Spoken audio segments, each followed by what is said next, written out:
So this Triumph Dolomite that's taken me far too long to get to this stage is beginning to get towards the stage where it's all finished. I've got these rear wing lower panels cut out, done most of the preparation.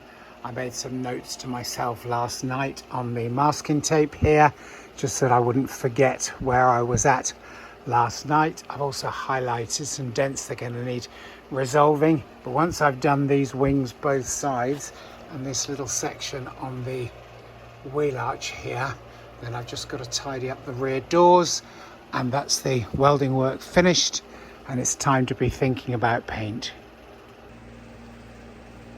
So I've got to finish tidying up back under here. I put the masking tape on the lower edge here, but forgot to protect this bit, so just got to make sure that's fully prepared. And then the little step here, I've got to make up a bit that goes in here, but I'll show you that in a minute when we get to it. I'm using my little die grinder here with a sanding head on it, just to make sure the faces here are nice and clean. It's a bit noisy, but it shows you how it works.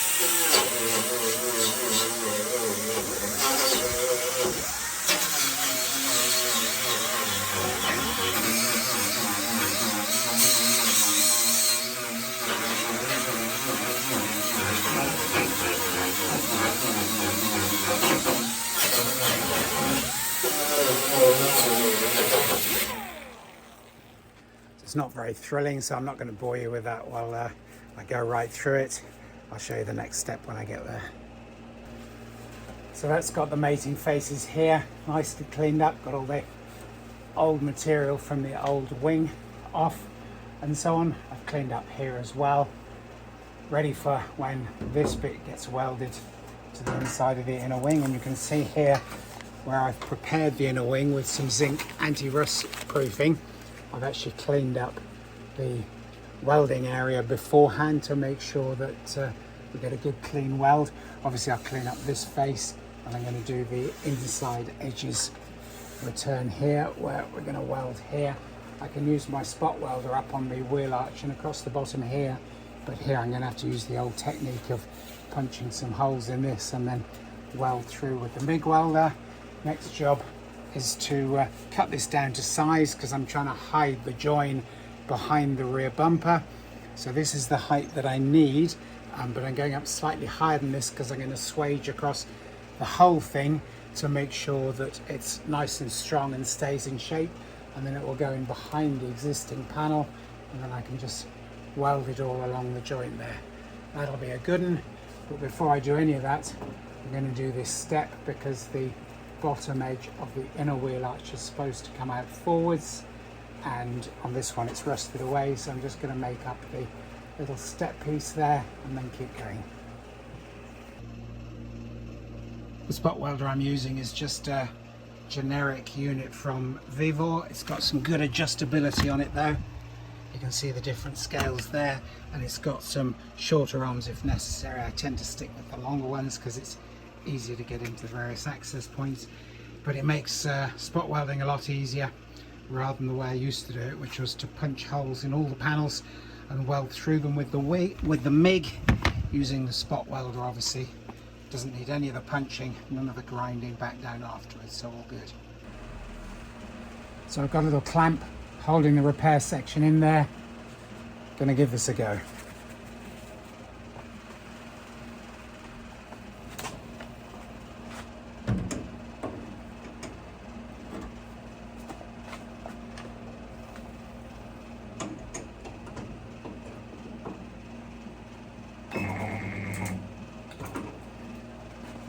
And there we go. It's that easy with the spot welder. Gonna take the clamp off and just double check, maybe put another couple of spots on there to make sure it's nice and secure, but all good. And then just to finish up, I'm going to use my belt sander just to dress the face on the inside, and I'll use the die grinder that I showed you earlier to dress this side just to make sure it's nice and tidy, and then job's a good one.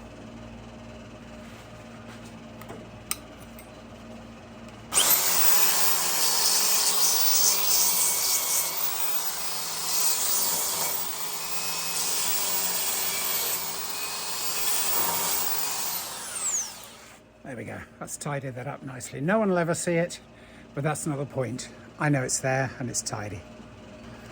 And the same on the face, inside the wheel arch here, I'm going to use the die grinder with the abrasive face on it, and then when it's done I can put some rust proofing spray on there. I can put some on here as well, and I'll make sure just to keep the mating faces masked off, and then that will be good for the future.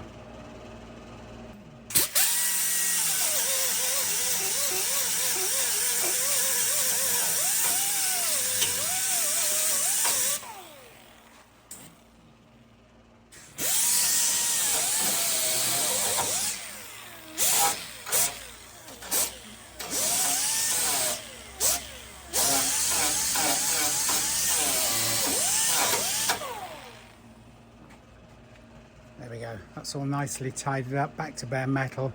Going to put the zinc-based spray on, and then we can keep going.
So here's the first panel that I've cut down to size. I'm going to use my double-headed tool. First side that I've got set up will be to start the swaging. I'm probably going to go here as well because my English wheel with swager won't get too close into obstructions. I can then turn the head round literally just by hand, and then here you can see I've got a punching adapter which I can use on the bottom flange here to punch the holes like that. You can see there, and that's where I'll be able to weld through when the panel goes up against the body. This only needs doing on the faces that I can't get the spot welder onto. But anyway, I'm going to start with the flanger. It works just as easily. So turn the head around, literally just have to drop it into place. I've measured and cut this panel so the flange should be exactly where I need it. Put the tool the right way around will be a big help.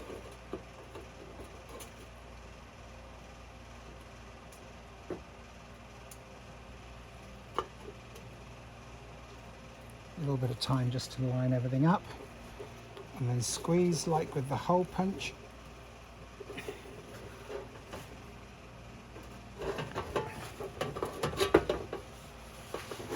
And you can see there when the camera stops flapping how we've got a slight, I'm going to show you, there we go. You can see now how this is flanged, and this will now sit in behind the panel that's left on the car. So here we go with the swage on the panel. I've got it shaped as best I can without the swage now, so I'm just rolling it in with this rather nifty attachment. You can see here how that's swaged down. That's going to fit up behind the panel that's left on the car. The bumper mount here will hold this out as far as it should go. Once I've finished doing this, we'll line it up and see how we've got. Sadly, it turns out these rear panels are a really poor shape. The bottom here isn't quite high enough. You can see the gap there. The bumper hole is slightly too high. The back corner here is absolutely nowhere near. And then it's too long as well, by quite a margin. I don't want to raise the seam up higher because then that's going to come out from behind the bumper. So I think all I can do is ignore the bumper hole, flatten the panel out, re-swage it so that it sits higher in the car, and then see how it all lines up. But a bit disappointing after all this work, such is life. So much for measuring everything 3 or 4 times and trying to do it really accurately. So gonna have to just use some intuition from here on in. Basically got to raise the panel up because it's too low here, too low at the back here, and if we go up higher then these gaps are going to close up. So winging it from here. And then to add insult to injury, the 2 holes left and right for the bumper retaining bolts aren't even the same size. Onwards. So that's much more like it. I've gone up 0.5 centimetre from the measured distances. That will push up into position nicely, so there's no misappropriation there. Got to recut the hole for this, but this is going to line up nicely too now, so all good.